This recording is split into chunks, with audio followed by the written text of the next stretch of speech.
Well, if you want to become a hunter in Norway and you are a Norwegian, you need to go through a course, mandatory course that's 30 hours in 9 different sections. You have theory and you have also practice at the shooting range.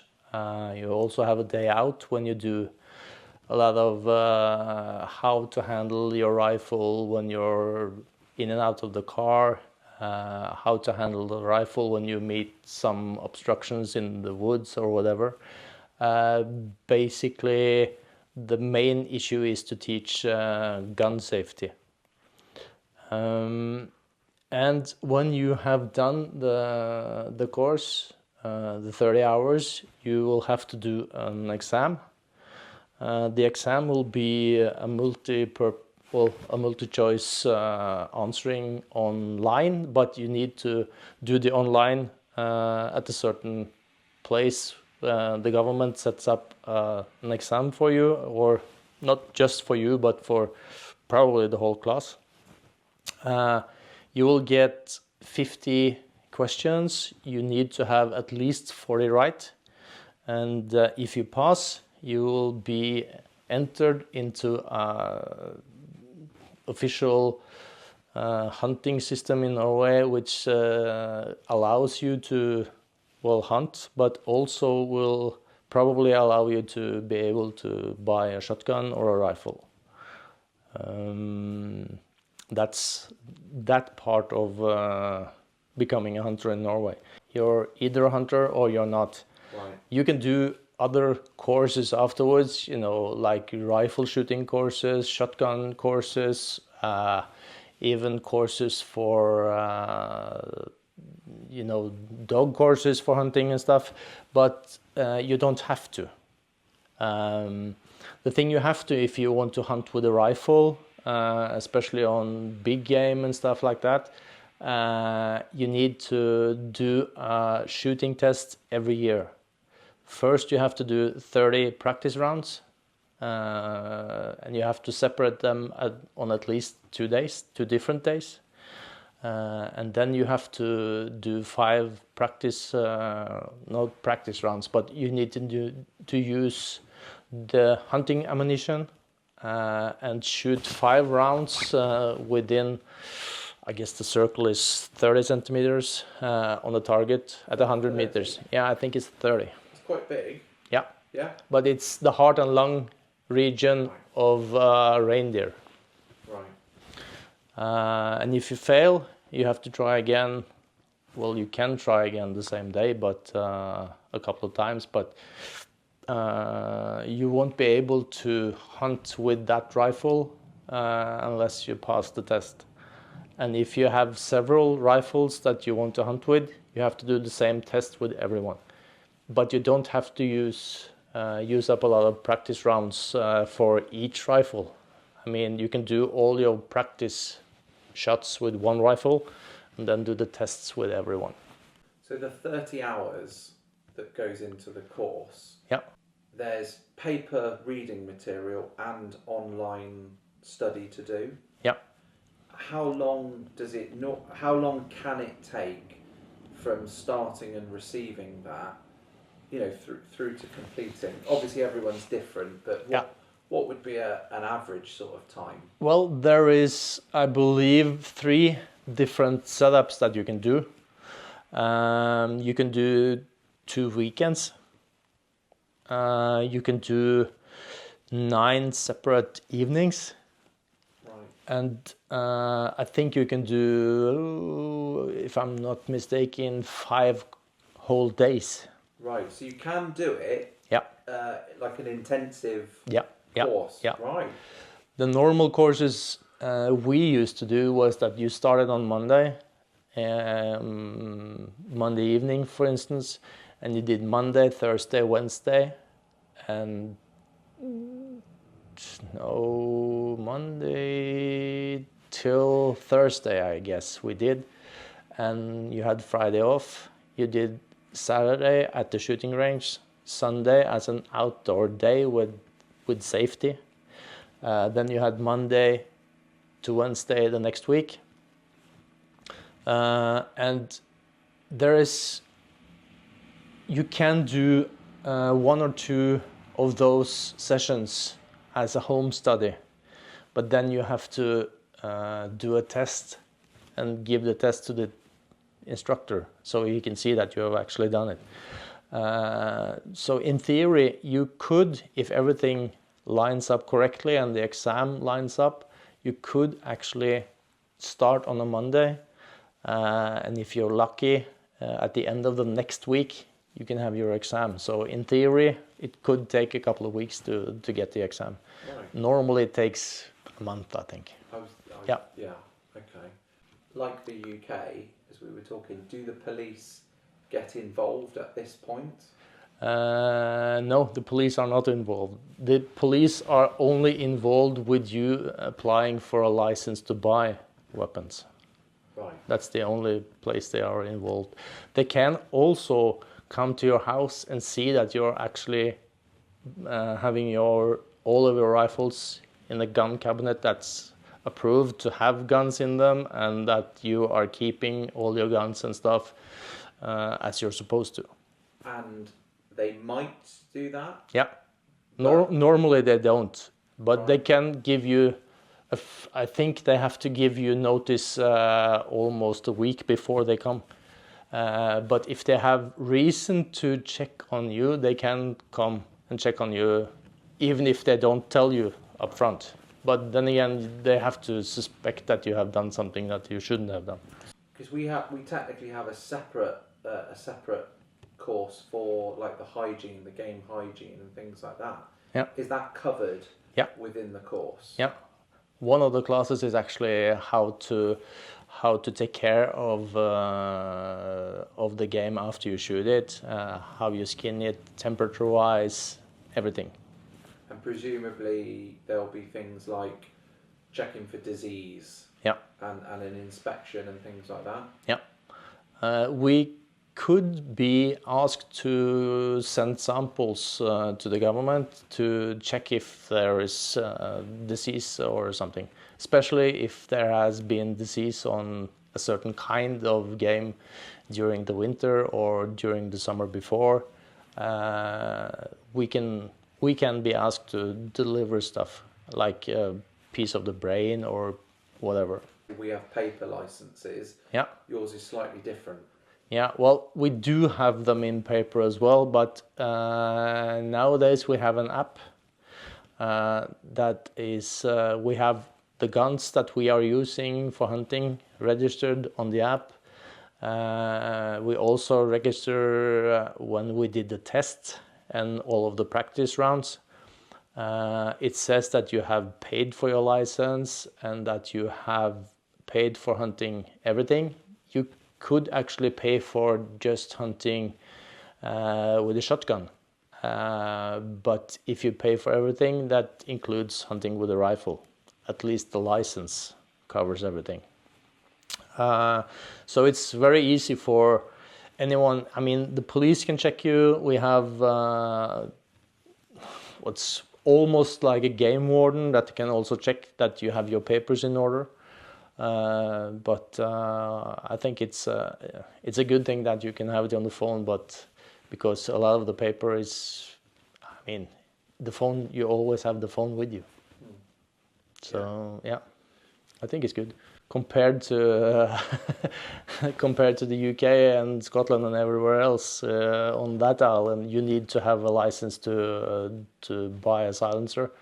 In Norway, like Sweden, France, Portugal, and a few other countries as well, you can buy them free. I mean, normally the requirement is that you're seen as an adult or 18 years old, and you can buy as many as you like. Yeah. I mean, in Norway, we have always been able to buy as many as we like. You are an instructor? Is that Yeah. what you would call yourself, Yeah. an instructor? Yeah. Do you want to sort of talk through what that means, what you actually do? Well, I'm actually licensed to do the courses for new hunters. And that means I am allowed to prepare them and go through all of those 9 sessions. Also be with them on the shooting range and stuff. I am also, well, as an instructor, you are the one that says they are okay to take the exam. And that they have completed all the parts they need to complete to be able to take the exam. If someone has been missing from classes, then they have to do those classes on a different course before they are allowed to be take the exam. So we are basically licensed to help them through the course and make them pass the exam. But on the day of the exam, they will be summoned to a place to take the exam online, and we are not allowed to be there. When someone's out on a hunt in Norway, in terms of is there preferred equipment? Do you take sticks out? Do you take freehand shots, or what? I know each scenario would be different, but yeah, is there a common theme? Yeah, more or less, I guess. But it's a personal thing. I mean, depending on what I'm hunting and where I'm hunting, I like to at least have a trigger stick with me or something, because you never know exactly where you're going to be hunting from. And I mean, for moose hunting, the only people that actually moves around is the guys with dogs. Normally everyone else is assigned a place to be, and you have to stay there. So when you're moose hunting, yeah, they're driven towards you, are they? Yeah, more or less. I mean, normally what we do, we figure out, of course, the wind direction for the dogs and stuff, and then you figure out, okay, where is the best place to put all the guys on the team, and you will get assigned a specific spot, and you will be there until you're told that you can leave again. With a radio? Yeah, we do the radio. Yeah. And how many people might go out on something like that? Normally, I guess for the team we were around 9-10 people. Could be a bit more, depending on the area you're hunting. I mean, for moose hunting, sometimes you're never enough hunters. There is always a big possibility that the moose will slip away from you. Right. Yeah. And when you get your license, does that enable you to hunt anything or everything, or what are the restrictions? When you get your license, you're a hunter, period. So it doesn't have any restrictions on what you can hunt, actually. Right. But then for hunting moose and red stag and all of those, what we call big game, you have to do the shooting tests every year. That's the only restriction. That being said, it's very difficult to get into moose hunting in Norway unless you know someone that is doing or is on a hunting team, because most people are that's in this group of hunters and hunting moose, they are going to do so until they are asked to leave because of old age. So it's really difficult for new hunters to get in. Do you want to talk about what we spoke about earlier, about effectively, going into the lottery? Yeah. and waiting and things. Yeah. There are 2 ways to be able to hunt, let's say, moose in Norway. One is the private lands. That can be quite expensive depending on where it is, and it's also difficult to get in there because there's always someone that knows someone, and it's difficult. The government has a lot of area that allows for moose hunting. These areas are divided into, more like lots, but they're quite big, can be quite big. And you apply to get one of these places to hunt for I think it's 4 years at a time. And if you're lucky to get one, well, then you're then you're able to hunt moose. But to get into this lottery, you have to have a team of hunters with you, and you have to have all their names written down, and you have to apply. And at a certain point of the year, they will do this lottery drawing, and if you're lucky, you win. If you're not, well, then you're not going to hunt moose. But that kind of hunt is not that expensive. It's a more, let's say, normal price. On the private lands, they can charge whatever they want. It's a more standardized price. You pay for the number of animals, and you pay for the weight, basically. Yeah. And what animals are hunted here? In Norway, you hunt moose, red stag, roebucks, mostly, but you also hunt, grouse and all of the bigger ones. You've obviously shot in Scotland. Yeah.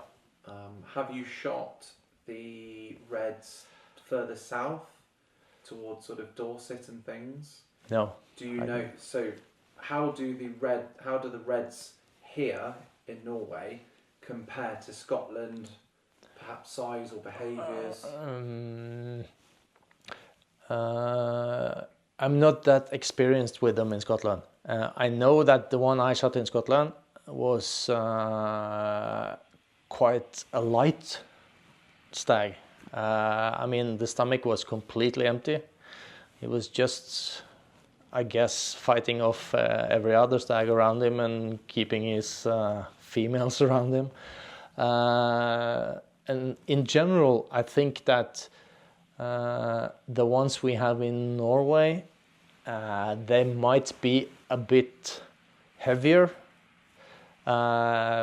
Maybe also because a lot of the hunting we do in Norway, we do in the west of Norway, and it's steep mountains, so they have to be fit to live there, actually. But I might be mistaken, but it feels like they are probably a bit heavier than the ones in Scotland. What about the robe? It's hard to say. I don't have anything to compare it with, actually. Okay. No, yeah. Yeah. Yeah. And hunting here, from what you've been telling me, is very acceptable. Yeah, I think that as much as 75 to 80% of the population are looking at hunters. Or hunting is a good thing. We do have the antis as well, but I guess not in the same way as you have in the UK. Have respect for what you do, and have enough respect for the animal to make sure that if you're going to shoot, make sure that you are almost 100% certain that you will hit where you're supposed to. We don't want to inflict any more pain on the animals than we have to. We want to get them down as quickly as possible, and that's basically it. Shot placement is very important. If you have wrong angles, leave it. I guess that's basically, just be respectful.